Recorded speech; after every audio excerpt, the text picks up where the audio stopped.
순사자이란 오명이 생겼는데요. 주식 보유자들은 암담하게 그지없습니다. 2만 원대에서 움직이던 주가가 14,000원대까지 급격히 떨어지면서 깊은 계곡이 만들어졌습니다. 손실을 보고 빠져나올지 악재가 기회라고 생각하고 저가에 살지 고민이실 텐데요. 증권가의 분석 한번 보겠습니다. GS건설은 1969년 12월에 설립된 종합건설사입니다. 주택 건축 외에 플랜트나 인프라 공사도 하죠. 해외 수주도 있고요. 회사명에 GS가 붙어있는 만큼 대기업 계열사로서 투자자에게 주는 신뢰감이 있을 텐데요. 사실 GS건설은 그룹 계열 회사 중에 유일하게 지주사인 GS의 지배에서 벗어나 있습니다. 지배 구조를 보면 사실상 허창수 회장의 개인 회사로 볼 수 있습니다. 허창수 회장 등의 17명의 특수관계인이 GS건설의 지분 25.5%를 보유하고 있습니다. 그래서 이번 사고의 책임이 허씨 일가로 쏠리는 이유이기도 합니다. 무튼 GS건설 주가의 급락은 지난 4월 29일에 발생한 인천 검단 아파트 주차장 붕괴 사고였죠. 이 아파트는 GS건설 컨소시엄이 시공을 맡았는데요. 국토부의 사고 조사 결과 설계, 시공, 감리 모든 영역에서 문제점이 발견되었고 GS건설은 전면 재시공을 결정했습니다. 지난 7월 5일 국토부가 발표한 붕괴 원인은 철근 누락, 콘크리트 강도 저하, 토사 하중 초과였습니다. 이어 GS건설은 공시를 통해 인천 검단 아파트의 전면 재시공을 발표했고요. 관련 철거 공사비, 신축 공사비, 입주 예정자 관련 비용인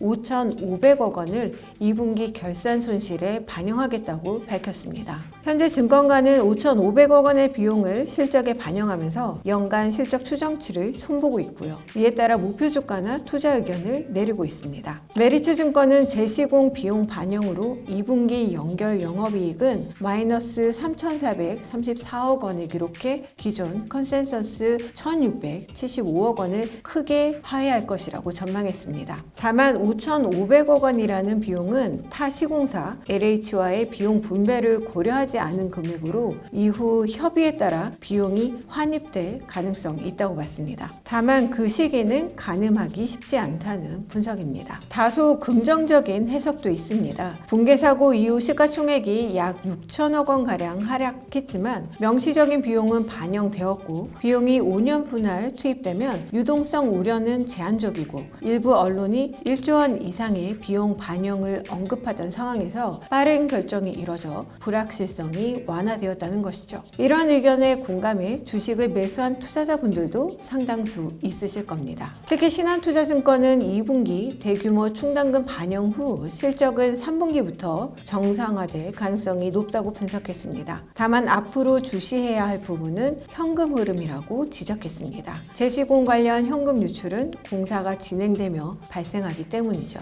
신한투자증권은 GS건설에 대해 3월 말 기준 약 1.6조 원의 PF 신용 공여가 있으며 하반기 본 PF 전환 예정인 안건들을 제외한 미착공 PF 규모는 약 1.1에서 1.2조 원 수준이라고 분석했습니다. 당초 분기당 3에서 한 4천억 원으로 만기가 분산되어 있어서 GS건설의 보유 현금으로 충분히 대응이 가능한 구조였으나 인천 검단 사건으로 인해 현금 흐름에 변화가 예상된다는 분석입니다. 하지만 증권가의 의견은 대부분 여전히 리스크가 높다는 대로 귀결됩니다. 국토부는 GS건설의 전국 83개 시공 현장을 모두 점검하고 이번 붕괴 사고에 대한 처분을 8월 중에 발표할 예정입니다. 만약 8월 발표에서 영업정지를 받게 되면 영업활동이 정지돼 공공사업 수주와 민간사업의 신규 수주가 어려워집니다. 이는 2분기 이후에도 계속 실적이 저하될 수 있다는 의미입니다. 증권가는 8월까지의 국토부 현장조사 이후에 행정처분에 대한 불확실성, 부정적 평판으로 인한 수주활동에서의 핸디캡 등의 무형적인 비용을 확인해야 주가 반등을 이야기할 수 있다고 판단했습니다. 한국투자증권은 유무형의 손실이 더 늘어날 것으로 보았습니다. 철거 기간이 길어지는 데 따른 지체상금 추가, 기존 사업비 조달을 맡은 LH에 지급해야 하는 이자 비용 등의 보상금 지급,